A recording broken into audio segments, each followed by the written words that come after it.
Hey, this is Cynthia Lee, and I wanted to talk about the art of persuasion, the science of influencing people. Have you ever wondered why some people are so persuasive? Why can some people masterfully move people to make certain choices while others never seem to get anyone to agree with them? Why is it that some people have the ability to command a room while others struggle to get their point across? And why are some people able to make things happen while others struggle to get people moving on anything? Is it a charisma thing, an intelligence thing, or some people just born with a knack for winning people on their side? Well, no, no, and no. So what is it? It is all about the art of persuasion. Yes, persuasion is an art. And the good news is that you could learn it. And if you know the art of persuasion, you can use it to accomplish many good things. You can use persuasion to sell more, get paid what you're worth, get a new job, receive a well-deserved vacation days, and strengthen your relationship, and so much more. Additionally, being a master of persuasion gives you a distinct competitive edge. If all things were equal, being a clear, masterful, persuasive communicator allows you to stand out from the crowd. It allows your message to be heard above all other messages, and it enables you to cut through the noise. On the other side, if you don't understand how to persuade people, you will often find your request being turned down. You find yourself frustrated and unable to understand why you can't get anyone to do what you ask. Now, to be clear, we're talking about persuasion and we're not talking about manipulation. Manipulation is using words and actions to achieve the things that are usually wrong. Persuasion is about using words and actions to persuade people to do the things that are good for both you and them. Persuasion is about getting people what you want them to do and helping them to get what they want as well. Persuasion is all about the win-win.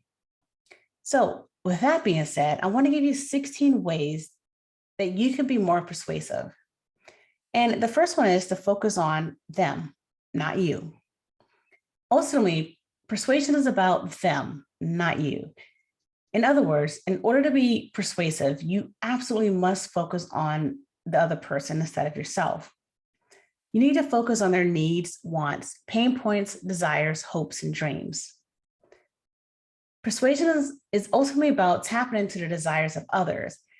And persuasion is about enabling both you and them to achieve a desired outcome.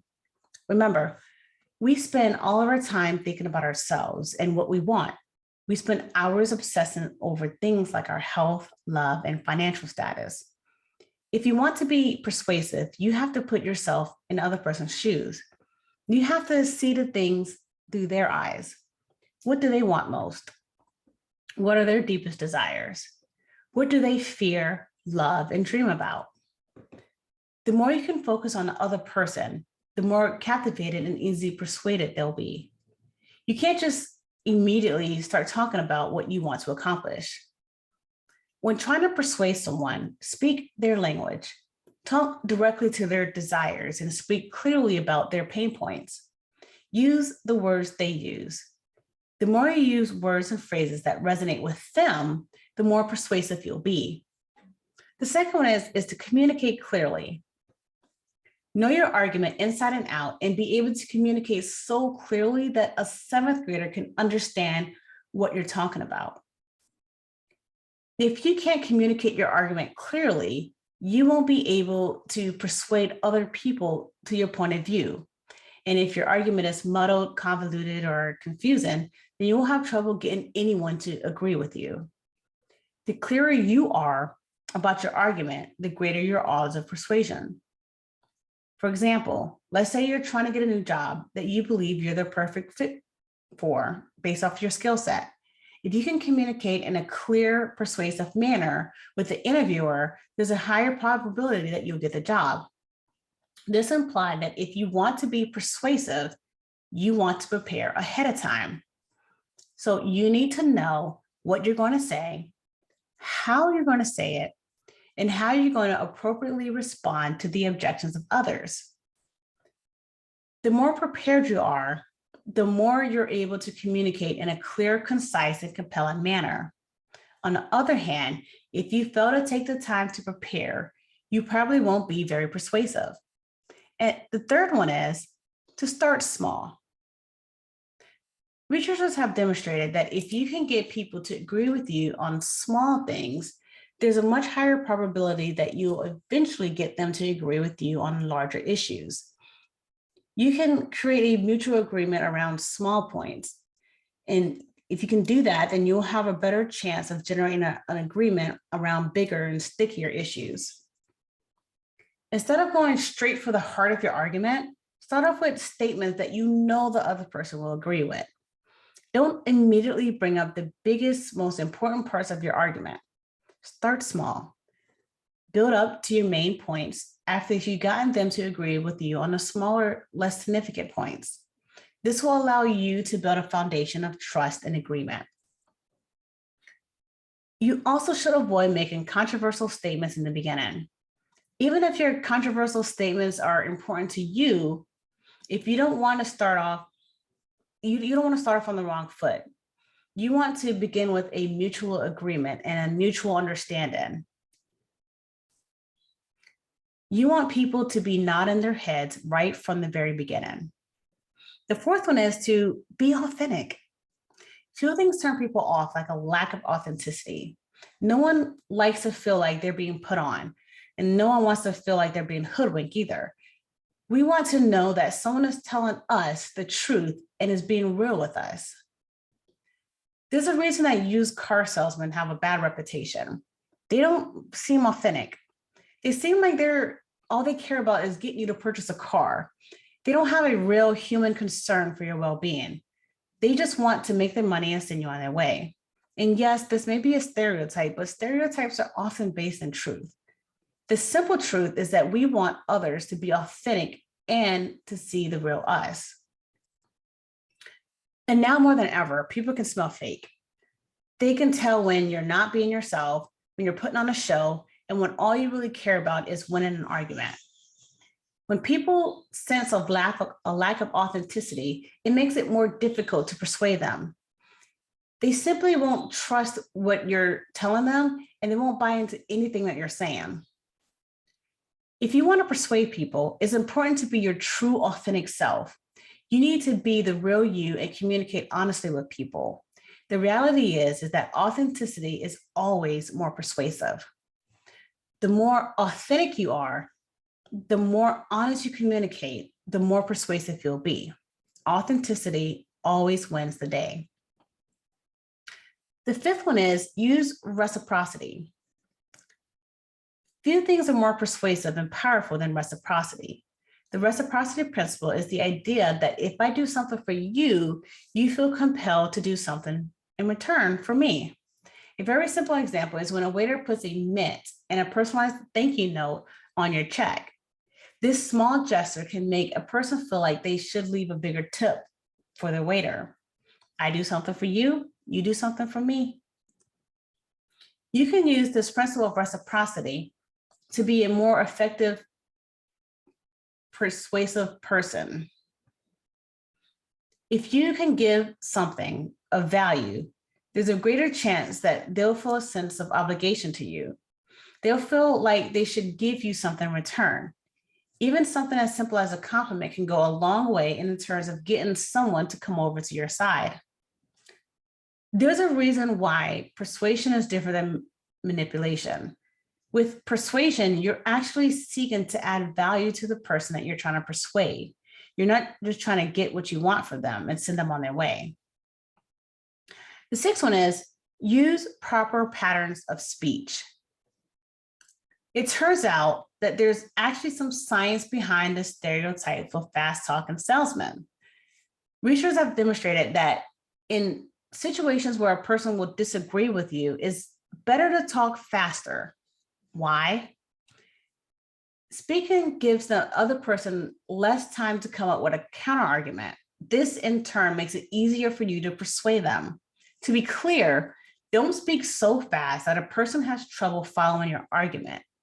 You still need to be clear and easily be able to communicate your points and to get them to follow you when you're communicating. But if you can add a bit of speed to your argument, you'll have an easier time of persuading the person. On the flip side, if the person is more inclined to agree with you, speak more slowly. Give them time to evaluate what you're saying. Give them the time to process and to see that your argument actually lines up with what they believe. They are already more inclined to agree with you when you give them the time to process your argument. It only increases the odds of you persuading them. So speak faster when agreement is less likely, and speak slowly when they're already somewhat on your side. The seventh one is use scarcity. The simple truth is that people want what they can't have. And if you can create a sense of scarcity around your proposition, there's a much greater chance of you persuading them. So what is scarcity? It puts something in somewhat of a restriction on what you're offering. This restriction often creates a sense of urgency within a person. They feel like they're going to miss out if they don't take action like right away. It creates a sense of fear of missing out, or FOMO. The more scarce something is, the more people feel like they want to get in on it. A classic example of scarcity is when Disney said that they're going to put a movie back in the vault. They're saying that if you don't buy this movie immediately, then there's a chance that you won't get it for many more years to come. It won't be available. So what Disney's trying to do is they're trying to create this sense of scarcity. And if they publicize it ahead of time that they're going to put a movie back in a vault, it'll create an urgency for people to go out and buy the movie.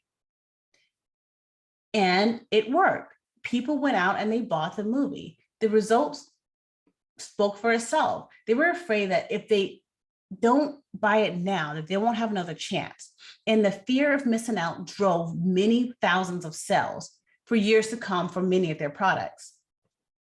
There's numerous ways that you can create scarcity, including limiting how many of something that you're offering, highlighting what a person will be missing out if they don't accept your offer, putting a time limit on when someone can get in on your offer, and adding a bonus that they can get only if they act now. The eighth one is to be very confident. Not surprisingly, researchers have shown that people are persuaded by the confidence than expertise. In other words, people tend to be more persuaded emotionally than logically. If you come off confident, you'll be more persuasive. On the flip side, you may have all the facts that you need to make your argument and to try to get someone to come off on your side. But if you're not confident, then you weren't particularly persuasive.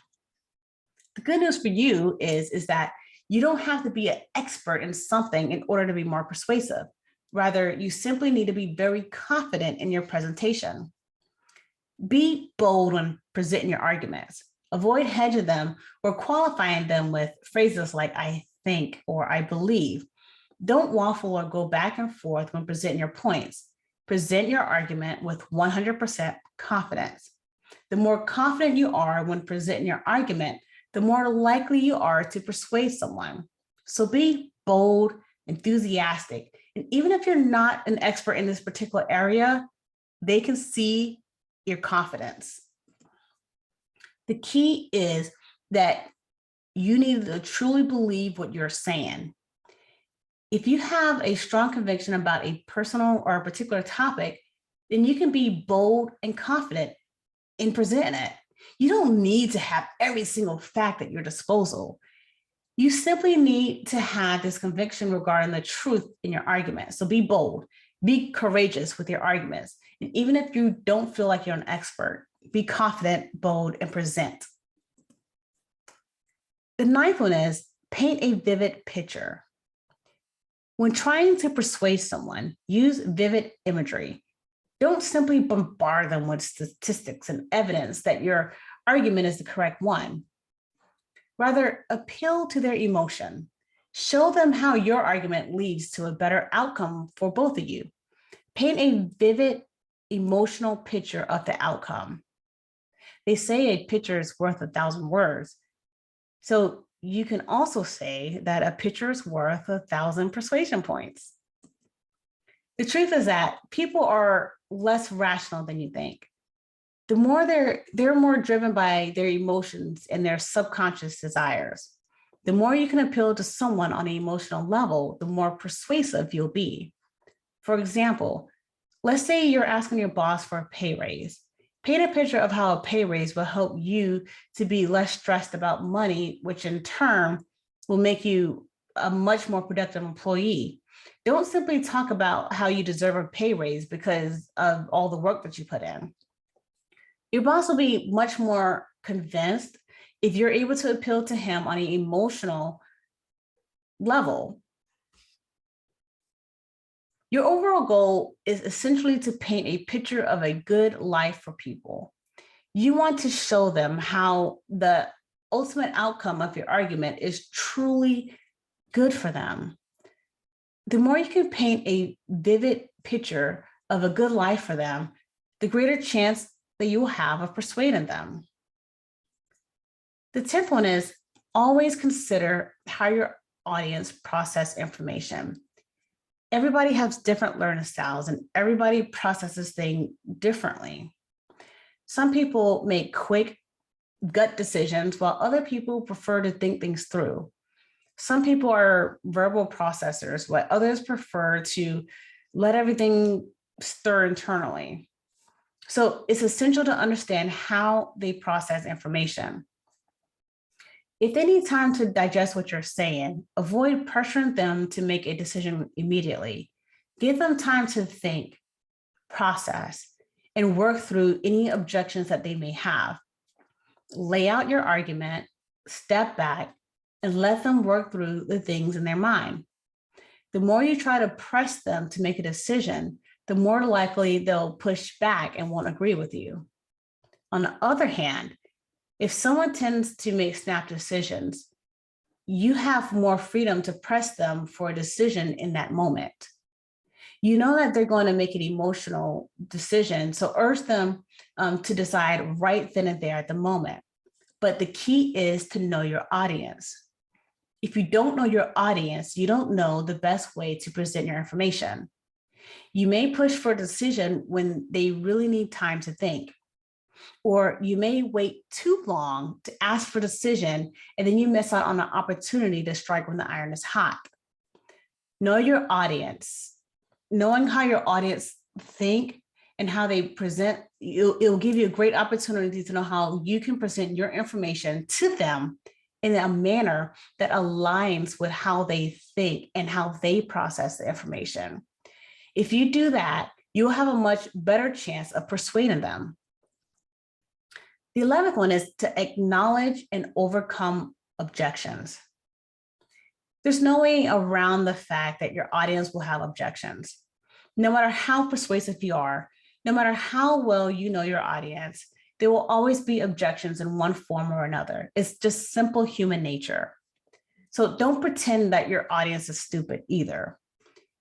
When you're speaking to a person, they'll inevitably have objections to various things that you say. And that's 100% normal.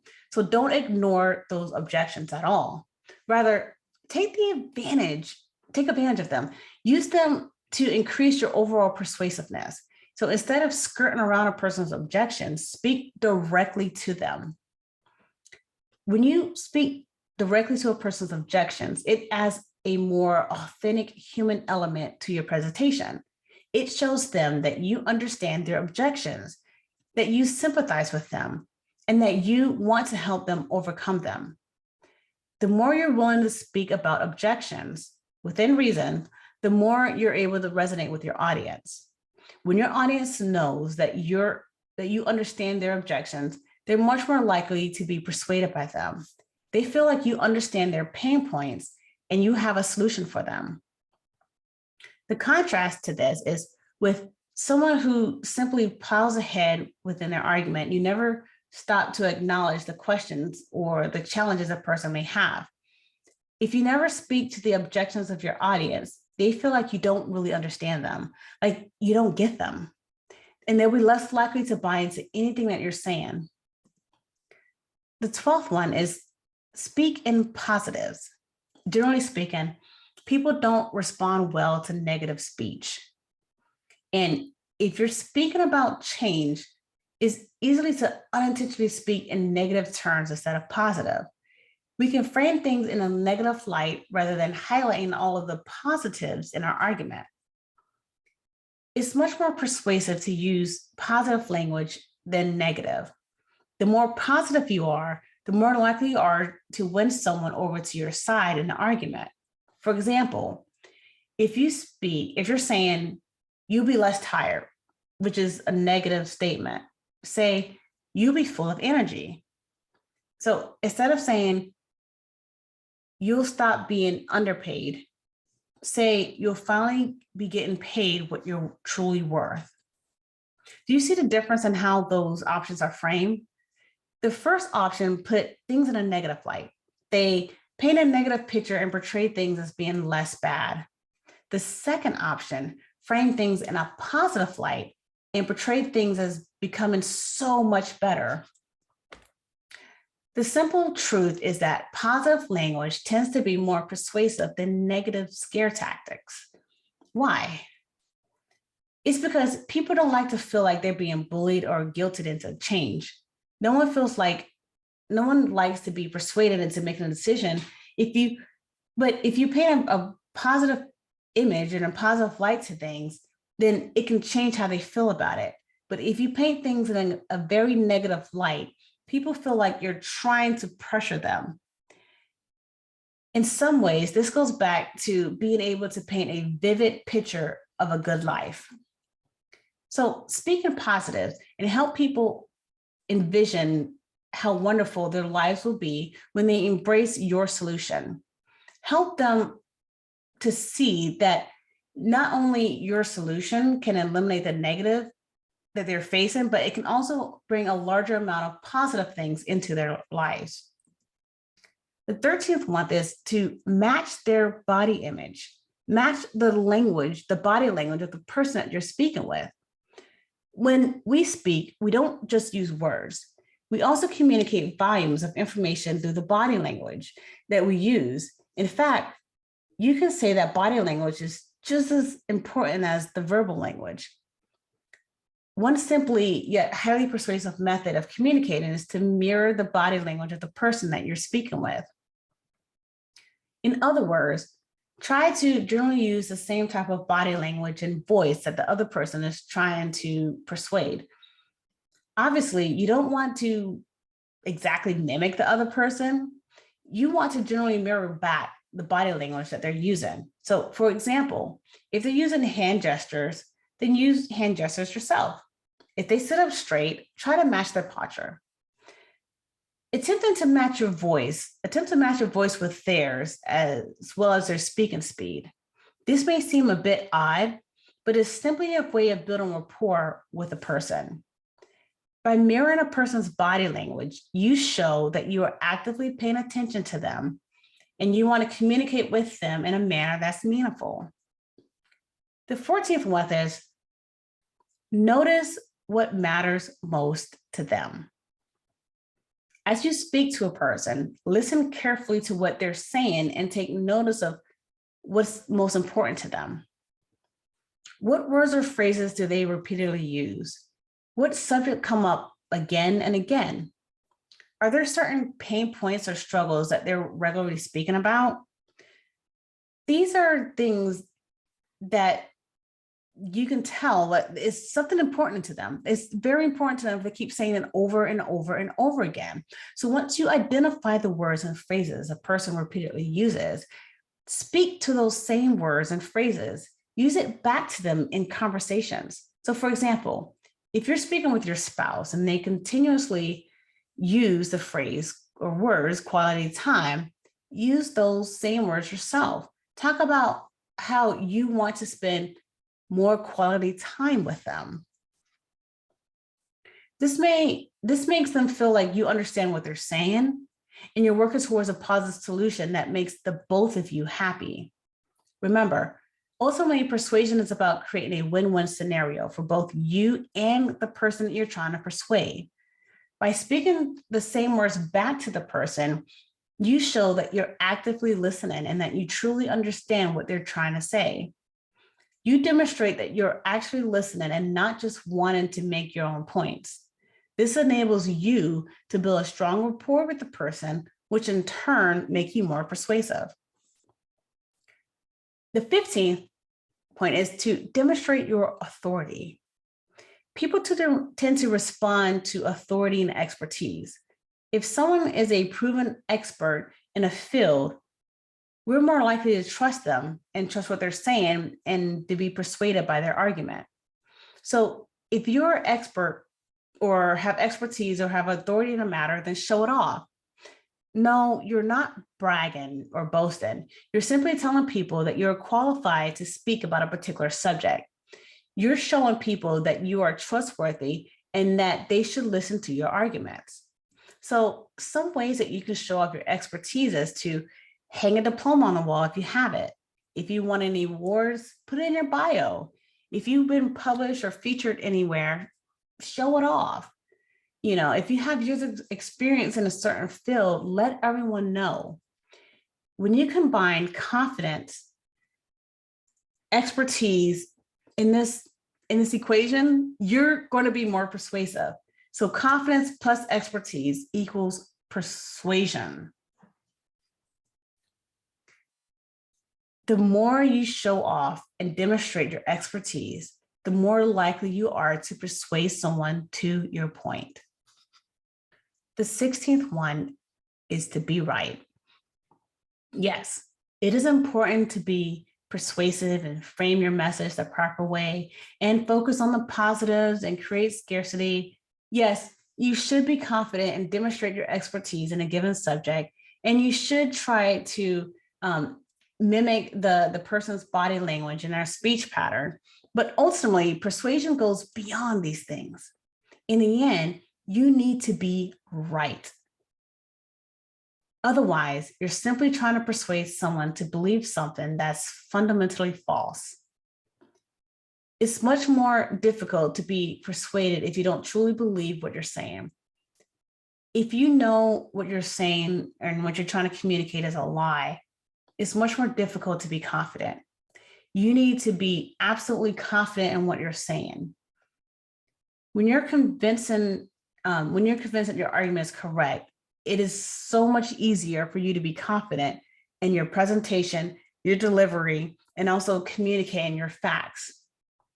So do the work of making sure that what you're saying is sound, you believe in it, is true, the conclusions are accurate, and your points are logical. Don't be sloppy when putting together your thoughts and your arguments. And avoid trying to cut corners as you anticipate objections. People can tell when you haven't put in the work, and they can detect when you don't truly believe what you're saying. So when all is said and done, you ultimately want your argument to be correct.